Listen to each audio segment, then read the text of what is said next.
British parliament के अंदर, जिसे गोलमेज सम्मेलन के नाम से जाना जाता है, पहली गोलमेज सम्मेलन का गांधी जी ने बहिष्कार किया।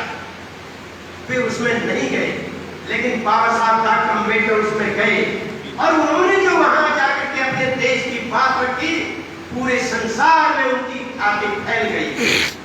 और नेहरू ने भी पीठ थपथपाई थी और उनका तुमने देश का गौरव बढ़ाया। जब गांधी जी को यह पता चला तो गांधी जी ने कहा, ये कौन है डॉक्टर अम्बेडकर, मैं इससे मिलना चाहता हूं। उनके पास खबर भेजी कि मैं आना चाहता हूं। बाबा साहब ने कहा, नहीं, तुम्हारा अपमान होगा, मैं तुम्हारे पास खुद चल करके आ जाऊंगा, आप जो भी कहना चाहते हो कहो। और बाबा साहब गांधी के पास गए और गांधी जी ने ऐसा सोचकर कि जैसे मैंने देखा ही नहीं है, कोई आया ही नहीं है, और उनको नजरअंदाज किया। और काफी देर के बाद गांधी जी ने कहा, अरे डॉक्टर अम्बेडकर कैसे आए बताइए। बाबा साहब ने कहा, मिस्टर गांधी, मैं नहीं आया, आपने मुझे बुलाया, आप बताइए क्यों बुलाया, किस तरीके से ये लोग अपमान करते हैं।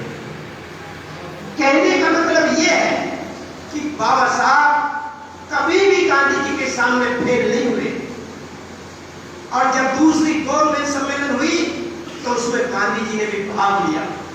तीसरी गोलमेज सम्मेलन में 18 अगस्त 1932 को ब्रिटिश पार्लियामेंट में एक निर्णय आ गया कि जो ये अछूत समाज के लोग हैं, अधिकार होगा राजनीति में, सेपरेट इलेक्टोरेट, पृथक निर्वाचन। इतना सुनते ही गांधी जी खड़े हो गए। उन्होंने कहा, मैं इस निर्णय को भारत में लागू नहीं होने दूंगा। और जैसे भारत में आए उन्होंने विद्रोह शुरू कर दिया। अंग्रेजों ने अरेस्ट करके उनको येरवडा जेल में बंद कर दिया, पूना के अंदर। उन्होंने वहीं पर 20 सितंबर की सुबह से आमरण अनशन शुरू कर दिया। मर जाऊंगा। गांधी जी ने कभी देश की आजादी के लिए आमरण अनशन नहीं किया, लेकिन उन्होंने अछूतों की आजादी के लिए उन्होंने मरना मंजूर किया, लेकिन उनको अधिकार देना मंजूर नहीं किया। सारे कांग्रेसी इकट्ठे होकर के बाबा साहब के पास आए। डॉक्टर अम्बेडकर, गांधी जी के प्राण खतरे में हैं, हम आपस में बाद में बात कर लेंगे, उनके प्राण बचा लो। बाबा साहब ने कहा, गांधी मर जाएगा तो क्या भारत खाली हो जाएगा? नहीं, तुम मुझे लैंप पोस्ट पर लटका दो, मेरी हत्या करवा दो, लेकिन मैं झुकूंगा नहीं। लेकिन अगले दिन से बाबा साहब के खिलाफ साजिश शुरू हो गई और पूरे देश में बाबा साहब के खिलाफ एक आंदोलन खड़ा कर दिया। डॉक्टर अम्बेडकर देश का दार है, डॉक्टर अम्बेडकर अंग्रेजों का पिट्ठू है, अंग्रेजों का चमचा है, ये देश को आजाद नहीं होने देना चाहता, ये हिंदू धर्म का विरोधी है। और जब इतने से भी काम नहीं चला तो अछूतों की झोंपड़ी में आग लगानी शुरू हो गई, हत्याएं शुरू हो गई। जब पूरे देश में अछूतों के साथ बर्बर अत्याचार शुरू हुए, बाबा साहब का दिल पिघल गया, एकदम मजबूर हो गए। उन्होंने कहा कि जब समाज ही नहीं रहेगा तो फिर इन अधिकारों को कहां पर लागू करूंगा। तब मजबूर होकर 24 सितंबर 1932 को बाबा साहब येरवडा जेल में गए और वहां जाकर गांधी के साथ समझौता हुआ, जिसे पूना पैक्ट के नाम से जाना जाता है। उस पूना पैक्ट में उनके वो अधिकार छिन गए, लेकिन उसके बाद भी बाबा साहब ने अंग्रेजों से सभी सूत्रों के लिए, चाहे अछूत थे चाहे सछूत थे, उनके लिए स्कूल के दरवाजे खुलवाए, उनकी फीस माफ करवाई, अछूतों के लिए नौकरी में रिजर्वेशन कराया, एमएलए एमपी की सीट रिजर्व करवाई। आज देश के अंदर जितने भी धोबी, खटी, कोरी, बाल्मीकि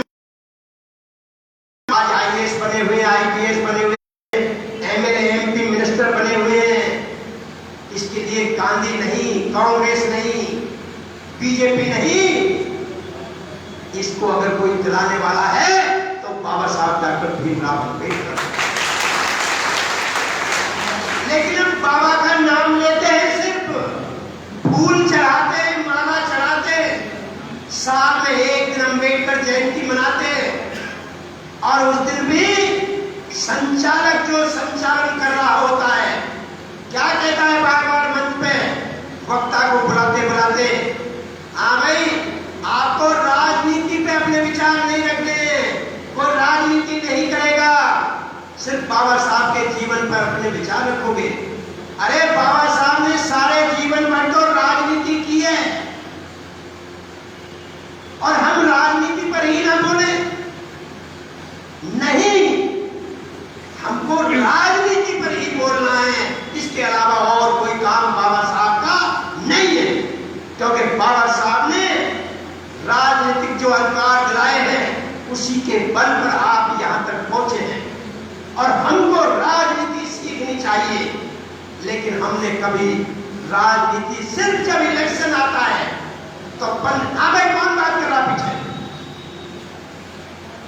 टोपी वाले भाई मोबाइल बंद करो। तो बाबा साहब डॉक्टर अम्बेडकर में मेरा ध्यान एक एक पर है, इसलिए कोई भी टस से मस नहीं होगा। बड़ी मुश्किल से जाल में फंसे हो आज आप, हिलने नहीं दूंगा, ना उठने दूंगा, ना पानी पीने दूंगा। ये कष्ट उठाना पड़ेगा अगर आपको कुछ सीखना है। तो बाबा साहब डॉक्टर अम्बेडकर ने जो दिया है वो किसी और ने नहीं दिया, किसी भगवान ने नहीं दिया, किसी पत्थर के देवी देवता ने नहीं दिया। जो भी दिया है वो बाबा साहब डॉक्टर अम्बेडकर ने दिया है। और आप सिर्फ एक दिन बाबा साहब अमर रहे हैं, बाबा साहब अमर रहे हैं, और 364 दिन गांधी का साथ देते हैं। क्या है? नाम बाबा का, काम गांधी का, ये दोहरी नीति नहीं चलेगी। अगर नाम बाबा का लेते हो तो काम भी बाबा का ही करना पड़ेगा। और बाबा साहब डॉक्टर अम्बेडकर जब देश आजाद हो रहा था तो उसके लिए संवैधानिक प्रक्रिया को अपनाने के लिए संविधान,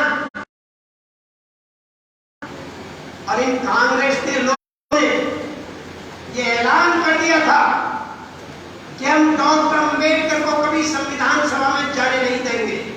हमने उनके लिए सारे दरवाजे बंद कर दिए हैं, सारी विंडो बंद कर दी है, रोशनदान भी बंद कर दिए हैं, कहीं से भी अंदर नहीं जा पाएंगे। और वो सफल हुए और उन्होंने बाबा साहब को हरा दिया। जब हरा दिया तो धन्यवाद देना चाहता हूं बंगाल के महाप्राण जगन्नाथ मंडल को कि उन्होंने बाबा साहब को आमंत्रित किया और उनको कहा कि हम तुमको बंगाल से संविधान सभा में भेजना चाहते हैं। और वहां से खुल्ला और जैसौर की सीट से बाबा साहब संविधान सभा में पहुंचे। लेकिन यह भी बर्दाश्त नहीं हुआ। श्यामा प्रसाद मुखर्जी ने गांधी पर दबाव डाला कि पश्चिमी भारत में पश्चिमी पाकिस्तान बने न बने, लेकिन पूर्वी पाकिस्तान, पूर्वी भारत में पूर्वी पाकिस्तान का बनना बहुत जरूरी है, वरना हम यहाँ कभी सफल नहीं हो पाएंगे। क्योंकि अब तक जो कुछ भी हो रहा है ये मुसलमान और दलित मिलकर के हम लोगों पर राज कर रहे हैं। और उन्होंने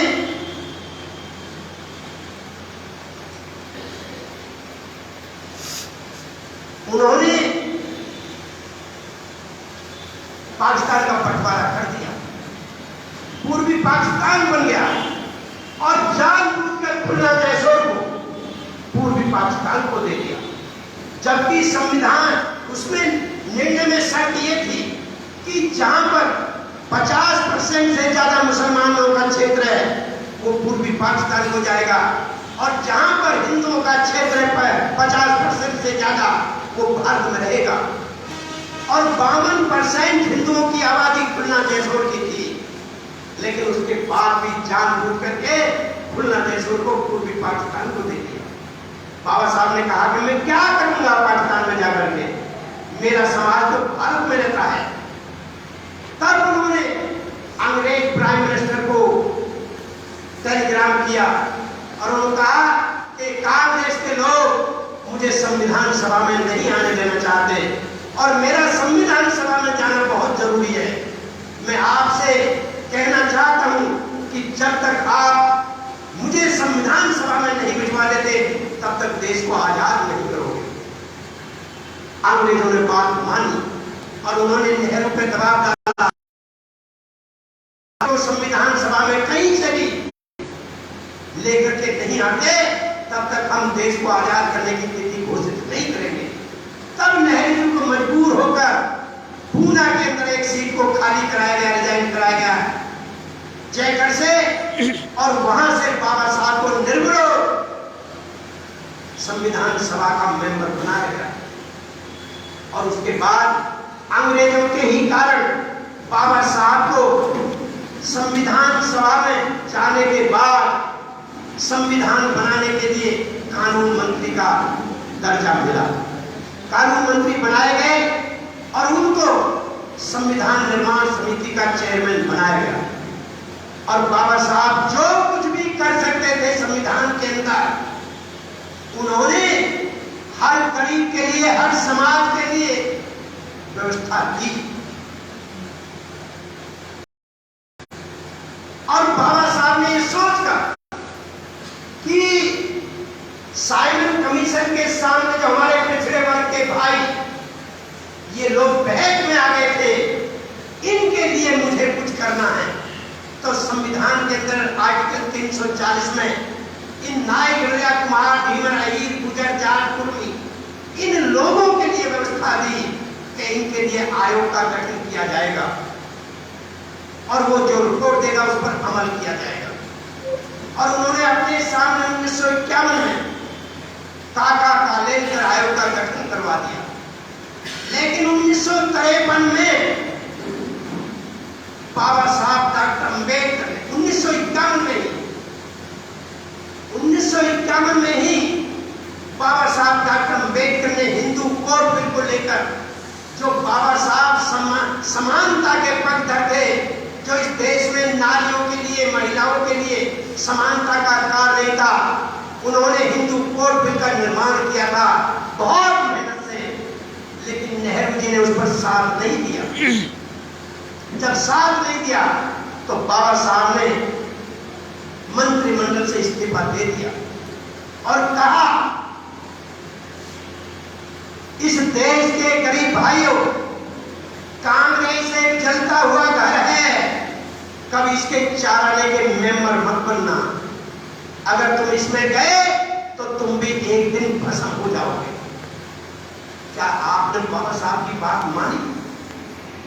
क्या आपने कभी बाबा साहब को जाना? सिर्फ बाबा साहब का नाम लेते हो, बाबा साहब अमर रहे, अमर रहे, बाबा साहब के चित्र पर फूल माला चढ़ाते हो, इसके अलावा कभी बाबा साहब के बताए हुए रास्ते पर नहीं चलते।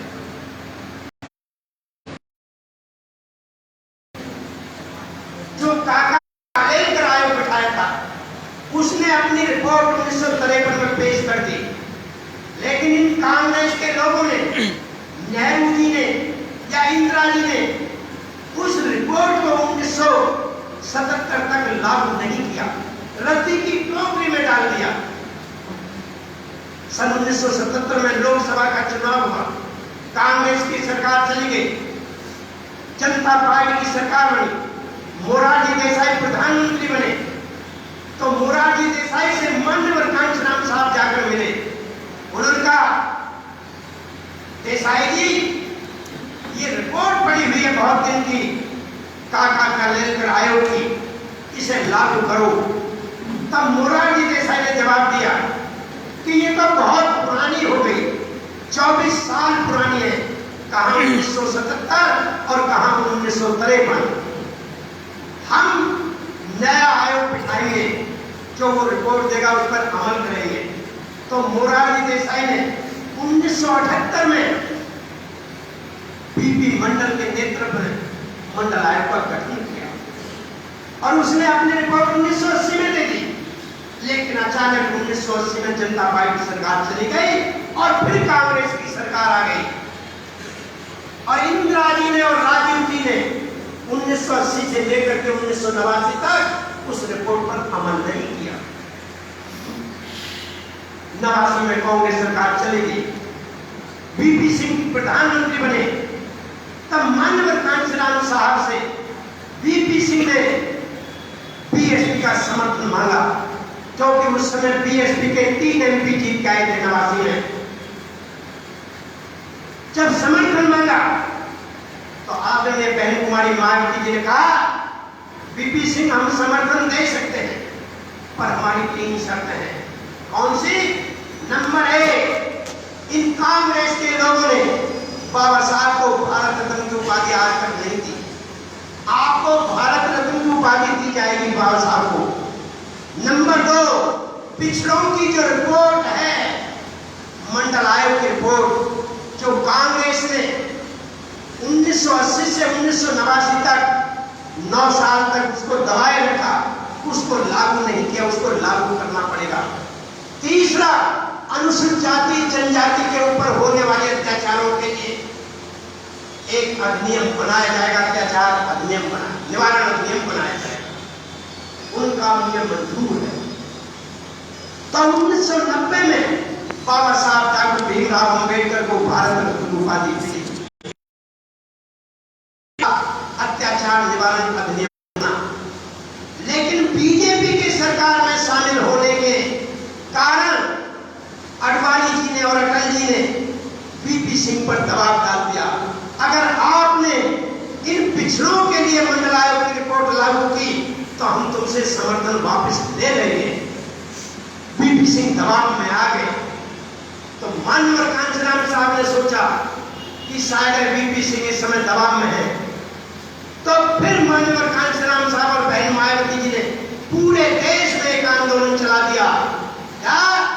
बीपी सिंह या तो पिछड़ों को आरक्षण दो वरना कुर्सी खाली करो, मंडल आयोग की रिपोर्ट लागू करो वरना कुर्सी खाली करो। ये बराबर चल रहा था और जब इससे भी नहीं झुक रहे थे तब माननीय कांशीराम साहब ने पूरे देश के लोगों को, पिछड़े वर्ग के लोगों को जगा करके 9 अगस्त 1990 को एक रैली का आयोजन कर दिया दिल्ली में। जैसे ही रैली में भीड़ उमड़ने लगी 2 दिन पहले से, बीपी सिंह एकदम भौचक्के हो गए। अरे ये क्या हुआ?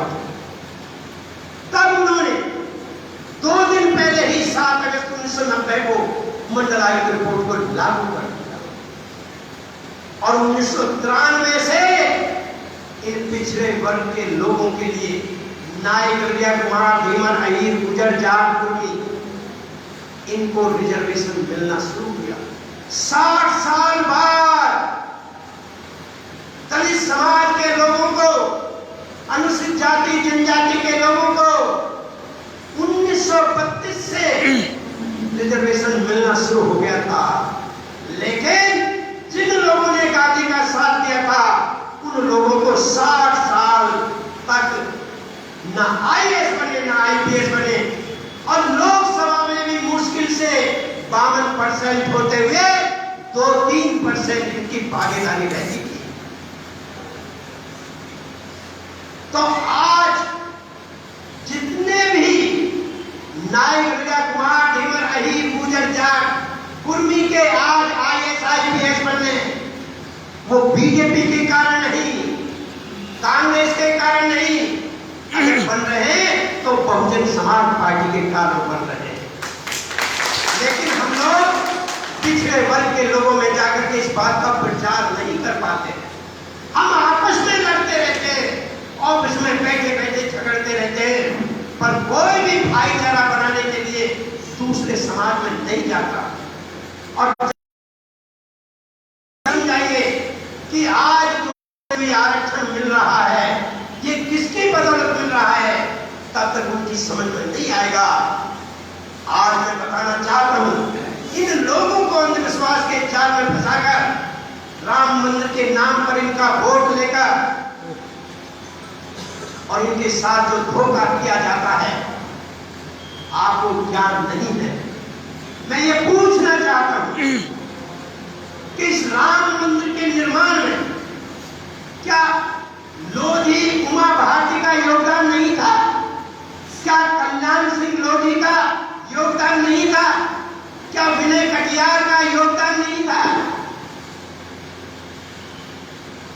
सारे के सारे ओबीसी के लोग बाबरी मस्जिद को शहीद करने में संलग्न थे, लेकिन जब राम मंदिर की भूमि का पूजन करने के लिए बुलाया जाता है तो उसमें न उमा भारती को बुलाया जाता है, न कल्याण सिंह को बुलाया जाता है, न विनय कटियार को बुलाया जाता है, और छोड़ो, इस देश का प्रथम नागरिक राष्ट्रपति को भी नहीं बुलाया जाता है।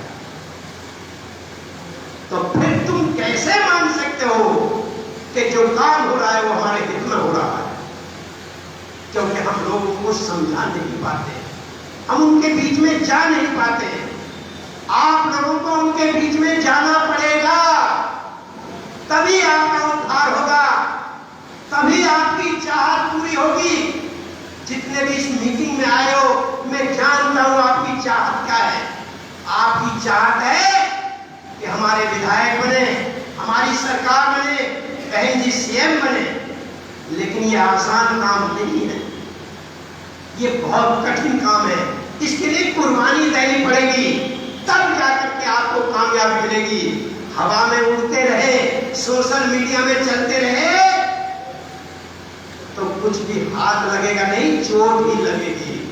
हवा में जब गिरता है ना आदमी नीचे, अस्थि पंजर सब टूट जाते थे। इसलिए जमीन पर चलकर हर समाज के बीच में जाकर भाईचारा बनाकर उन लोगों को समझाना पड़ेगा। और एक बात बताना चाहता हूं, एक तरफ इन तीनों पार्टियों को रख लो एक पलड़े में, बीजेपी, कांग्रेस और समाजवादी पार्टी को, दूसरे पलड़े में बहुजन समाज पार्टी को रख लो। उन तीनों की विचारधारा एक जैसी है। बहुजन समाज पार्टी की विचारधारा उन तीनों से मेल नहीं खाती। वे तीन, लेकिन वो कोई अधिकार तुम्हें देना नहीं चाहते। लेकिन बहुजन समाज पार्टी, चाहे किसी का वोट मिले न मिले, अगर सरकार बनेगी तो हर समाज के लोगों की भागीदारी सुनिश्चित की जाएगी। उठाओ